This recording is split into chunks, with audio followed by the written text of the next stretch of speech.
Hello students, in today's lecture, in unit first itself, we will be learning which are the disciplines which contribute to the subject of OB. So, which subjects are contributing their knowledge for the development of OB? That is what we are going to see in today's lecture.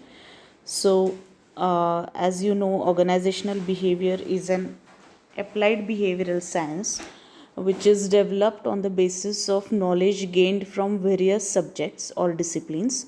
And those subjects are psychology, sociology, social psychology, anthropology, political science, and economics. So these are the main subjects which are used for development of concept of OB or subject of OB. And the contributions from psychology have been mainly at micro level, or you can call it as at individual level. So whatever individual behavior we are going to study, that is the result of contribution made by the subject of psychology. While other disciplines like sociology, political science, economics, and anthropology, they have contributed their knowledge for the at macro level and for the development of OB at group level, we can call it as. So whatever we are going to study about group behavior, that is the result of knowledge gained through or contribution done by other subjects other than psychology. So let us see one by one which are the subjects and what is their contribution. The first one is psychology, and now, as you know, psychology is a science which measures and explains the change in behavior of human beings. So it is about studying the psychological condition, mental condition of human being, and finding out why a human being is behaving in a particular manner. Okay, so psychologists, what do? They study and try to understand the individual behavior. Okay, then learning theorist is one of the part, or personality theorist and counseling psychologist, industrial and organizational psychologist. These are the people who have contributed for the development of knowledge of OB. Okay, so there are separate in psychology also. We find a number of sub areas where we can see there are specialists of personality theorist, counseling psychologist, industrial and organizational psychologist. So these all sub subjects has also contributed for the development of knowledge of OB. Earlier, in earlier period, it used to happen that the problems of fatigue, boredom, or working conditions were looked into by the organizational psychologists, which is a separate field of psychology. So these people used to look after the fatigue means when you get tired, fatigueness we call. So all those problems, mental problems, when you feel fatigue, it's a mental problem. Actually, you feel tired of doing the same thing, boredom, or whatever was concerned about psychological part of individual or workers, that was handled by organizational psychologists earlier.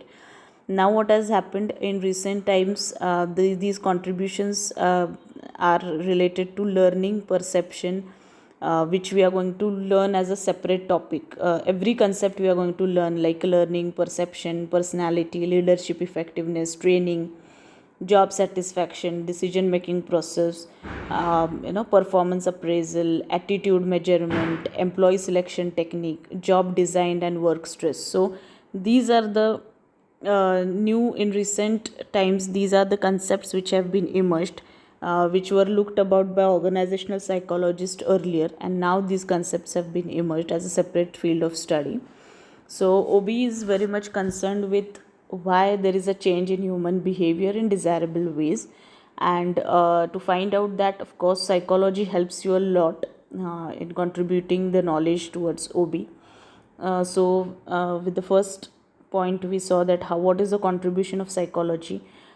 Psychology subject studies, or it has contributed to OB by studying the various factors, like what are the various shades in one's personality, what is the attitude of that individual, what sort of morale that individual is having, what sort of attitude he is having towards the organization, whether it is positive, it is negative, whether he is having an optimistic or a pessimistic behavior.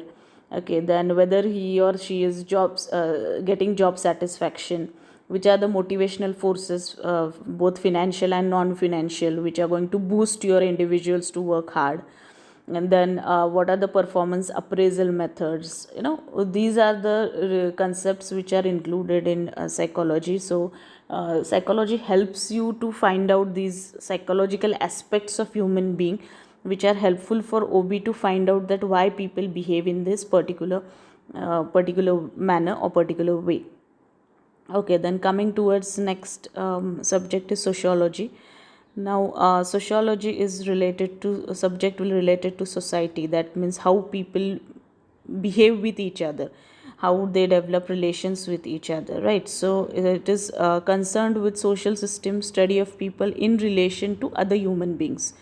Okay, so in how sociology has contributed to OB is like in the form of group dynamics, designing the work teams, organizational culture, and then communication, power, conflict, intergroup behavior, organizational change. So these are the contributions made by sociology, because sociology basically is a subject which studies that how groups are formed, what is the process of formation of group, how people behave with each other, how they communicate with each other, why conflicts take place, right, and how to resolve those conflicts, what is intergroup behavior. Okay, so these answers you get it from sociology. So in this manner sociology helps, or the contribution of sociology in OB is of this kind. The next subject is social psychology. Now this is a good combination of social psychology and sociology, which is termed as social psychology. So it combines the concept of both psychology and sociology, and it deeply studies the influence of people on one another. How, I mean, if we generally, when we are in groups, we do have effect or influence of somebody's personality on us, somebody's thoughts on us. So what sort of influence people have on one another, that is studied over here.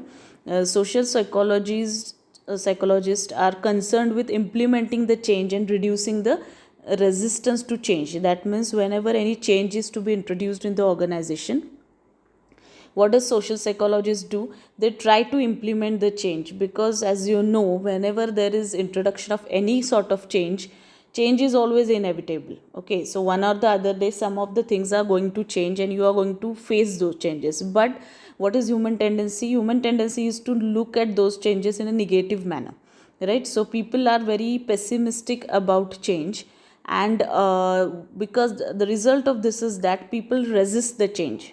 For example, in organization, whenever automation was introduced, or if it is to be introduced, the plan of the management is to introduce that, then automatically the workers or the working class would resist that change, because they are having the fear that they might lose their jobs, isn't it? So that's the reason why they're resisting the change.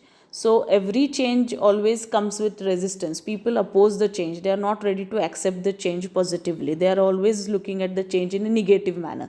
This is what happens in the general nature. There are few people, those who are optimistic, who will look at the change in a positive manner. But the number of such people or percentage of such people in society is very less. Right. So what is the role of social psychologist is to implement the change and see to it to find out the reason why people are opposing the change and reduce that, and then bring that change positively. Try to change the mindset of the workers or the employees, and make them willingly accept the change. This is what the social psychologists do. So they make important contribution in the areas of measuring, understanding, and changing the attitude of people, communication patterns, and how group activities satisfy individual needs and group decision making process. So this is their contribution. They always try to change the attitude of your employees, make them more positive, increase their morale, ask them, or convince them to accept the change, and try to achieve the organizational objectives in a positive manner. This is social psychology and the contribution of these psychologists. Then next subject is anthropology. Now anthropology is the science of man and mankind, including the study of physical and mental constitution of man, especially his cultural development, the social conditions in which that particular individual is being brought up, the culture in which he is being brought up. So because of this subject, it has helped in understanding the differences in fundamental values, attitudes and behavior among people in different countries. So nowadays anthropology has its importance has been increased because we are going towards global village. We are talking about international markets, global markets. We are entering in other countries. We are crossing our boundaries of our country. Then we are talking about global village, privatization, liberalization and globalization. And that time anthropology becomes very important because we are going to deal with cultural diversity. The workforce which you are going to deal with is going to come from various countries, different cultures, different nations, and therefore it becomes necessary to study anthropology, and therefore it has contributed in development of OB. This knowledge is becoming more useful, as I said, because of global village and all those recent concepts, which has become the need of the hour for dealing with people having different cultural background. Because anthropology, it studies the physical and mental constitution of man, his cultural development. Okay, so it is said that man is the product of his environment. So it's very important to study individual's environment from which he belongs to, in which he has been brought up, and then you can come to know that why that particular individual is behaving in particular manner. Okay, so next point is political science, where of course, one has to accept that organization is also a political entity, because politics is also involved in these organizations. People are eager to have power. Everybody wants the power. Everybody wants to dominate people. So it is concerned with the study of behavior of individuals and groups within the political environment, and it contributes in the areas like structuring of conflict, allocation of power, and how people manipulate the power for individual self interest. Okay, so for predicting the behavior of people in organization, this political aspect plays very important role, and therefore it has contributed a lot in development of OB. And last comes over here is economics. So on both micro and macro level, economics is concerned with use of scarce resources having alternative uses for selecting and satisfying the needs of requirements. So the individuals and groups and also the organization always think about optimum utilization of its resources and getting maximum possible returns out of it. So a human being's behavior is influenced among other things by economic factors, and it is related to economic matters as well. So here economics, it's very important subject which has contributed in development of OB regarding how you can make use of scarce resources, optimum use of your resources. Okay, so these were the contributing disciplines of OB. So with this we'll end with today's lecture. Thank you.